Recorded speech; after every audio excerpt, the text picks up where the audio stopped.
What's up, y'all? So now that I am officially a cosmetology grad student, I am going to be coming with all the tea, and not all the tea as in all the drama and the gossip that, I was probably kind of involved in school, but more so of the tea of like cosmetology school, getting through it, what it's really about, and what you should expect enrolling into a cosmetology school. Now, I feel like the biggest thing that I want to address when it comes to cosmetology school is seeing people join the cosmetology program and not finishing, not making it to the end. And I feel like the biggest thing that I was able to observe and recognize and be able to kind of put together, puzzle up together on why some people are not able to fully finish the cosmetology program is one, it's the biggest program that you can enroll into as cosmetology school. It is the longest. It is 1,600 hours. That is a year. Some people can get finished in 9 months if you go every single day. You do the after school activities, after school hours, you can get done in 9 months. Some people get done in 12, 11 months. It took me a year. It took me a year and 3 days for me to get mine. And whenever you miss a day, the hours just roll on to the end of your program. So I was scheduled for 1,800 hours. That's what I was scheduled for. But I missed a few days. I was still working as I was in cosmetology school. I feel like a lot of people don't realize how tough this program is. Like, people expect to just come into cosmetology school, expect that all we're going to be learning about is hair, how to do it. No, cosmetology school is not all about just doing hair, the technical work. There's a lot of book work involved, and I'm actually going to show you our textbook. This is our Milady textbook. It has 32 chapters.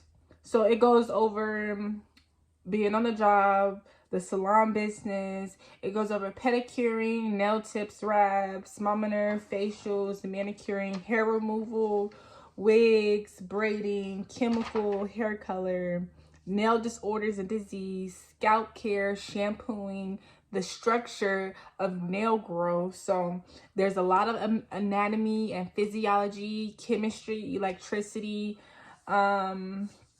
You go over the history, also learning how to communicate for success. So life skills, those are the few chapters that are in this book, and we do go over pretty much all the chapters. So so that's one thing, the book work. A lot of people, they not ready to come in and be in school for real. They want to just do the clinical floor. They want to do the clinical work. They don't want to do the theory work. So, studying, a lot of people don't want to study to get good grades, study to pass their exams, study to, reach and meet that academic requirement of 75%. And then another thing is attendance. Attendance, you have to be at 75 too. I feel like people don't realize, outside world doesn't stop.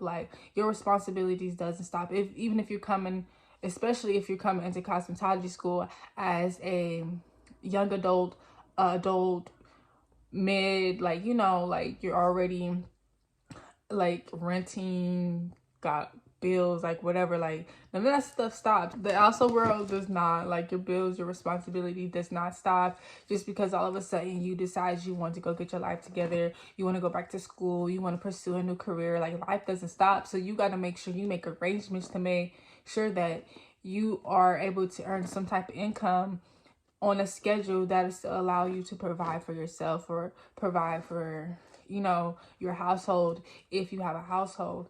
And if you're going to be in school for a year, maybe make arrangements moving back home with some people, roommating for that time being while you are in school. Because I'm telling you, if you're choosing to do this full time and you are going to work and earn a part-time income, it's going to be pretty tough to pay rent and if you got car notes, all that stuff on a part-time income. So definitely make arrangements to set yourself up for success. If you know you're going to be going to school, get a roommate, move back home with family for a little bit, like, do you going to have to make some sacrifices? And that was one of the things for me. Like, I had my own apartment when I first enrolled in school, and halfway through I had to move back home with my parents because my part-time income was not enough to pay 2 rents: my booth rent, my room rent, and then my rent for my apartment. So I had to make sacrifices, and to me it felt like it was a step back. And I felt shameful. Like, I felt like a failure. I felt like something went wrong. Like, what did I do? Did I not promote myself enough? Was I not focused enough? Like, why wasn't I able to continue affording both places? All it took was 1 month of me not having enough bookings to mess it all up.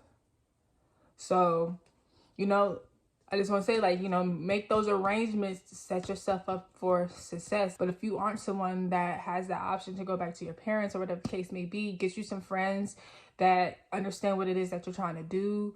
Do roommating, do something that, that'll put you in the right path, put you on a path where you can still commit to it. And you don't have to take away hours from school because you're trying to go and work all these hours to contribute to your bills because you're falling behind. The next thing I wanted to address or discuss, a lot of people that I've seen drop out or not finish are not able to sacrifice going out. They are not able to sacrifice partying. They are not able to sacrifice drinking and smoking and all of these things that's going to cause you to have missed a couple days because you got to let your body, whatever. Like, when I first signed up, I know I told myself, I'm like, dang, like, I'm not going to be able to travel for a year. I probably won't even really be able to go out every night anymore. I'm really going to have to sit down and, like, really commit to this thing. And for me, commitment is a big deal for me. And it's just like me committing to something and finish it. Like, I'll start something, but I can never finish it. And this time I told myself that the biggest thing I wanted to prove to myself is that I am capable of starting something and finishing it. And people don't realize, when you set a goal for yourself and you stick to it, that actually, and you accomplish it, and you show yourself you can do it, that actually builds so much confidence within yourself. Like, you don't understand the stuff that do for your self-esteem. When you show up for yourself and you finish something you say you're going to do, that gives you such a incredible self-esteem boost. That's why I was like, okay, if I'm going to do this thing, I'm going to do it. I'm going to commit to it. I'm going to make whatever sacrifices needed to finish. I sacrificed a lot in order to do this, in order to finish. But I also knew that those sacrifices that I was making were actually not bad at all. It wasn't like I had to give up my arm, or I had to give up a way of living that was kind of detrimental to my self-growth, my health. There's no reason you need to be out every weekend drinking, waking up hungover, taking you half the morning to recuperate, if I'm saying that right, and to sober up and then start your day, and then you still can barely get anything done because you just now, like, you're trying to get it all back. So yeah, a lot of people aren't able to sacrifice going out. They're not able to sacrifice having fun for a little bit. They feel like the fun is needed every single day, all the time. They don't feel like they are capable of just not doing it for a little bit. And people don't understand, like, that stuff is like, outside is always gonna be there. Them clubs is always gonna be there. Your friends, y'all little drinking party games or whatever, always gonna be there. And it's not, and I feel like that's more something you should do as far as, like, going out. If you're one of those persons that you really enjoy going out, once you finish your business, once you finish your your school hours for the day, your work hours, and then you study from your homework. You got some time left over to go like hang out with your friends. Go do that. Go do it for a little bit. Y'all want to drink, y'all want to catch up, play some games. Do that, you know, but get your business for the week. Get your business for the week out the way first. Handle what you need to handle. And if you got time to squeeze in leisure time, playtime, then do that. But handle your business first. And make sure you are prioritizing school and work, because those are two things you need right now in order to get yourself to this next level, to this next step of your life. So, yeah. Okay, so another thing that I seen was the drama. Now, I feel like the drama take people out just as much as people not having enough self-discipline. And because honestly, I feel like that takes self-discipline too. I was actually involved in drama a lot of it. Like, I'm not even gonna say it a little bit, like a lot of it. Like, I try so hard to stay to myself. Like, I am the type of person, like, I'll analyze, I'll figure out who I can talk to and who I can't talk to. If I ever like was sitting among some people and they were talking about people, I'm like, okay, yeah, I definitely can't be a part of this group because it's getting messy. So I'm gonna excuse myself and I'm not gonna like deal with it no more. And I feel like a lot of people, they felt that. They felt me like disinclude myself from certain circles, and it made me a target. It made me a target. It did. Yeah, a lot of people, they think I'm stuck up. They'll think I'm better than, I know more. But in actual reality, it was me trying to set myself up for success, me trying to eliminate problems before they even started. I tried to avoid it as much as I could. And even if that meant me most of the time being by myself, because at the end of the day, I came here to get my cosmetology license, and that's what I'm going to do. I don't want to get caught up in no drama. You got to have enough discipline. A lot of people feel like they got to prove themselves in certain situations. And when the drama come up, you got to sit there and you got to stand. You feel like you got to stand your ground. You feel like you got to prove your point. And no, you don't. The only thing you got to prove is that you're here for school, because you are.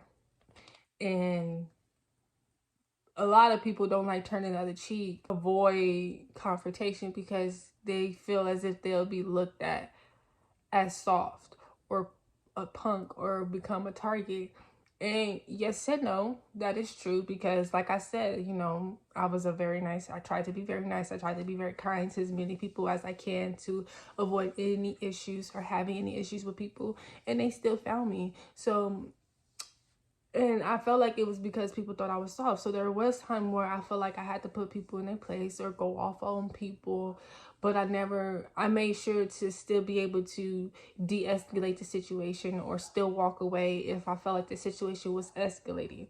I was suspended for like 3 days too because of a situation.